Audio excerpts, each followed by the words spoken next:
Jim, thank you so much for joining us. 2 weeks ago, you relaunched the J. Crew brand. What sort of response have you had from customers? Are you seeing increased traffic, higher sales? We're excited about the relaunch. We're definitely seeing an increase in new customers as well as reactivated customers, so people that have left the brand and are coming back to J. Crew. And are they spending as much as you would like?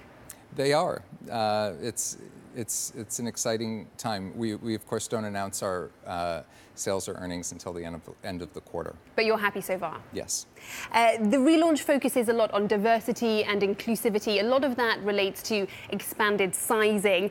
How strategically important is the plus size market for you now? Something that perhaps you've neglected a little. Well, it represents half of American women, and it's such a huge opportunity for an iconic American brand to really represent the diversity of America.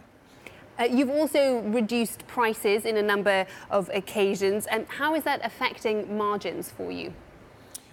You know, we have to play in that arena in order to keep acquiring new customers. You have to have opening price points that are gateway products to the brand.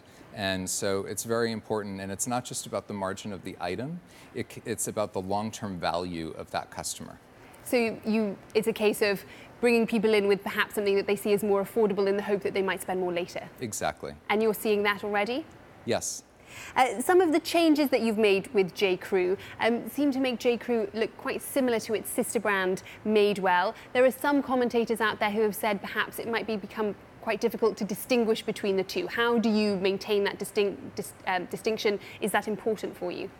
It's very important to maintain distinction between the brands. I think they're quite distinct. Madewell is a younger brand with a tomboy edge to it and a very different fit. J. Crew is definitely much preppier, and you're maintaining the preppy nature of J. Crew. Absolutely, the preppy nature is there, and then we're also adding other aesthetic elements, but it wouldn't do the portfolio any good to cannibalize itself, and I'm managing a portfolio of brands. Do you expect to add any other additional brands to that portfolio? Yes, over time we see ourselves as having more than 2 brands. In fact, we'll be announcing 1 new brand this year. Can you tell us any more about that new brand? Is it aimed at women, men? Is it aimed at children? What can you tell us about it? I'll say that it is aimed at women, and it's younger than any of our existing brands. And any other further information in that? Will it be something that's in stores, standalone stores, online? Nope, no more information. But we can expect it before the end of the year? Yes. Part of the relaunch that we were just talking about has seen this new change in advertising, a way of appealing to more people, an idea of sort of bringing more people back into J. Crew. Mm-hmm. Are you concerned at all in trying to appeal to everybody? You might actually not appeal to anybody in the end. No, you know, when I started, I received so many emails from customers saying, I loved J. Crew, but I've grown out of the brand, meaning physically. It doesn't fit me anymore. And we are now receiving so many comments via social media of people who are so happy to be able to shop the brand again. So inclusivity isn't just about trying to be everything to everybody. It's about, in whatever you're doing, including as many people as possible. In fact, we received a comment on Instagram from a woman who said, "Thank you so much for showing the extended sizes. Please keep doing it. It helps me a lot." You've talked there a lot about engagement through social media. That was another thing that we saw with the relaunch, is change in marketing strategy, or a shift really to more digital marketing. Have you also relaunched what I guess I would call the back end of the business as well? How much have supply chains changed? How much has inventory management changed at J. Crew? So that's really the work that's been happening over the past year. So a lot of it has changed. We have organize the business to be able to be more responsive to the customer needs, essentially a more customer-centric back-end process. Let's talk a little bit about sales. The quarter just gone saw positive comparative sales for the J. Crew brand for the first time in about 4 years. You described that as a watershed moment. What are you expecting in the coming quarters and in the next year with regard to sales? You know, it's the beginning of our relaunch, and we still have a ways to go. But I expect that the J. Crew brand should be on a path of growth for the future. So it should continue. The wider J. Crew group, the sales growth there has largely been fueled by Madewell in recent times. Are you concerned that it might actually end up eclipsing the parent brand? No. I really think that's the point of a portfolio group. If Madewell is to be a bigger brand than J. Crew, then great. We have to go with what the customers want. You keep stressing the portfolio of brands, and we're excited to hear there's going to be a new one that'll launch very soon. There are a number of people, though, who look at Madewell. They see your comments that it could become a billion-dollar business. They see the debt on the balance sheet for J. Crew Group, and they think Madewell could be very helpful if it was spun out on its own. Is that something that you've contemplated, that you are contemplating? I think that there's a lot of advantage to leveraging the back of house across multiple brands, and I don't think that it would benefit us to split the brands up, and that's not a current strategy. Madewell stays within the J. Crew Group. And you've launched Madewell Men's as well recently. How does that sort of help that strategy of the portfolio? Well, so really, you can think of Madewell Men's as another brand launch, because it could be its own concept. We won't put Madewell Men's product in an existing store, because they're smaller stores and they're geared towards women.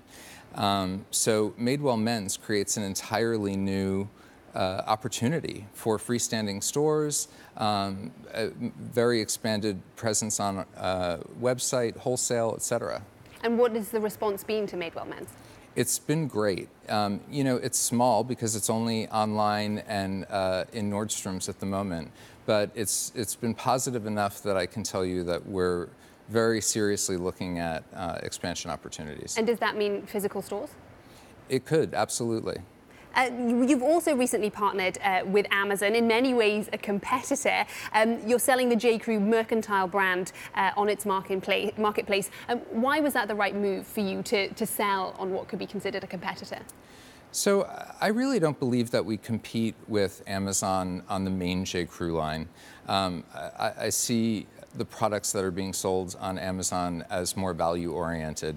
And Mercantile really is a new brand as well, that's geared towards a younger customer, still with the preppy spirit and a greater value. And we felt like Amazon was the perfect home to launch that new brand. But you're not worried then about cannibalization? No. Not at all? No. Are you concerned at all about how they might use your sales data? I think we have a strong partnership with Amazon, and I believe that we will maximize the sales for J. Crew Mercantile by growing J. Crew Mercantile. Do you envisage further J. Crew Group brands being sold on Amazon? Not at the moment. Not at the moment, not in the near future? Mm-mm. You also developed a number of other third-party relationships.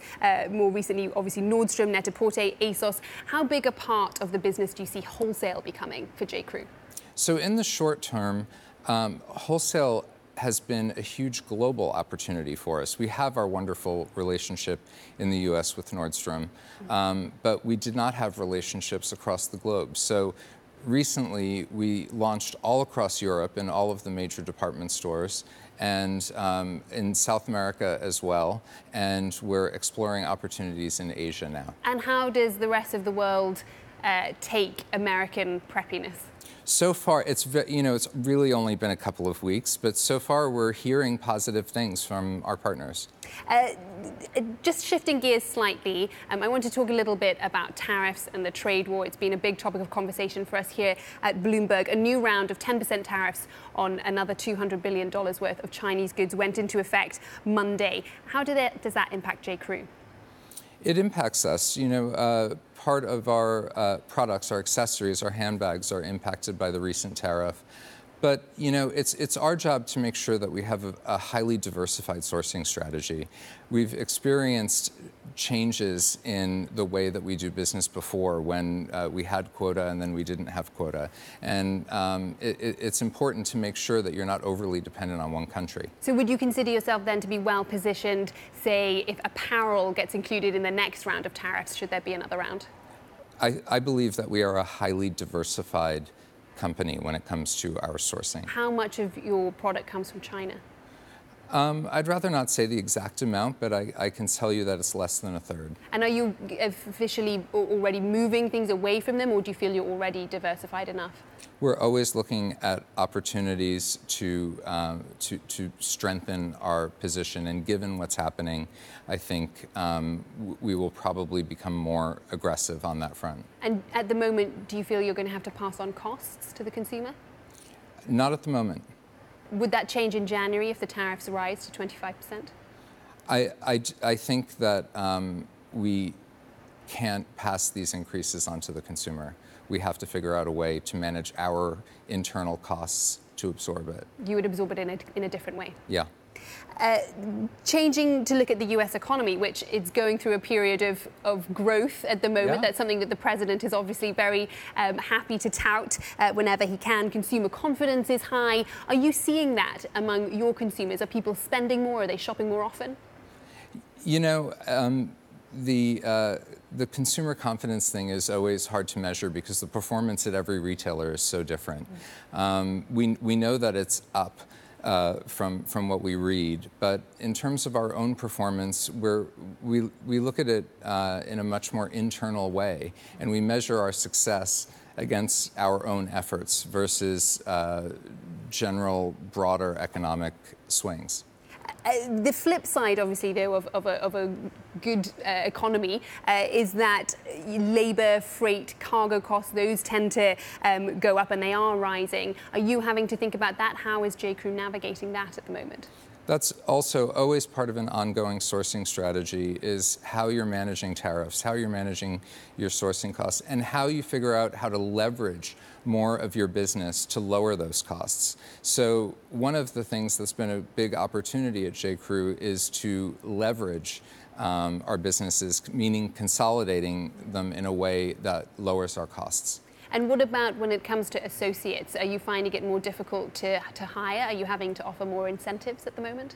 No, people love J.Crew and they want to work at J.Crew. And when we have open jobs, we're flooded with applications. So you're not worried about a tightening labour market? No.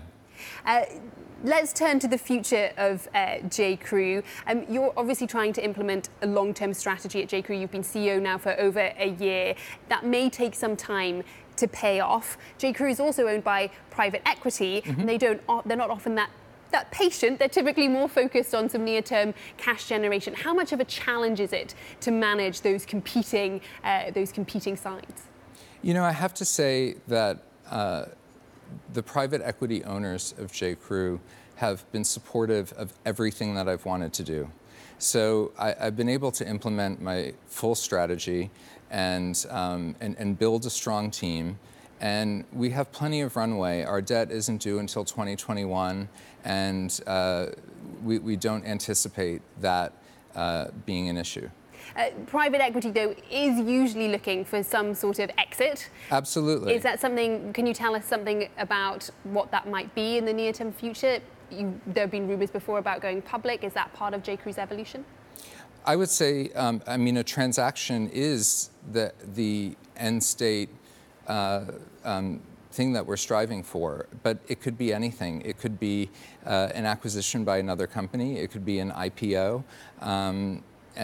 Or it could even be a transfer to another private company. Is there anything that you're pursuing actively at the moment? No. Nothing at the moment? No. And your private equity owners are happy? Yes. You mentioned, obviously, J.Crew's debt. It's no secret that there is a reasonable amount of debt on J.Crew's balance sheet. Other than increased sales, where else can you attempt to realize value? You've said you're not interested in spinning off Madewell. What are you looking at there? Well, there's the top line and the bottom line. So along with the sales opportunity have been enormous opportunities to leverage our approach to cost and reduce costs. And obviously the cost of our goods is one of the largest expenses that a retailer has. So we've been achieving a large savings there. You've been successful in that effort. We have. And you're happy with it? Yes. Finally, have you heard of the expression to be J crude? This is something that is happening in debt markets, I understand. When lenders don't like a debt deal, they say they've been J crude, referencing the shuffling of assets that you mentioned earlier. How do you feel about your brand being invoked in that way? Do you think it's fair? That transaction happened before I started.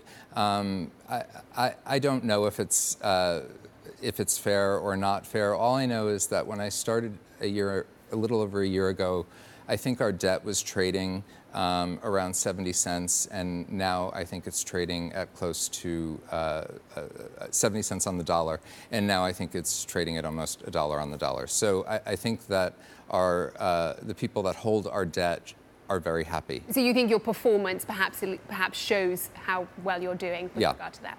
Wonderful. I'm very happy with that, unless there is anything else that you think we should cover that we haven't discussed. Let's see.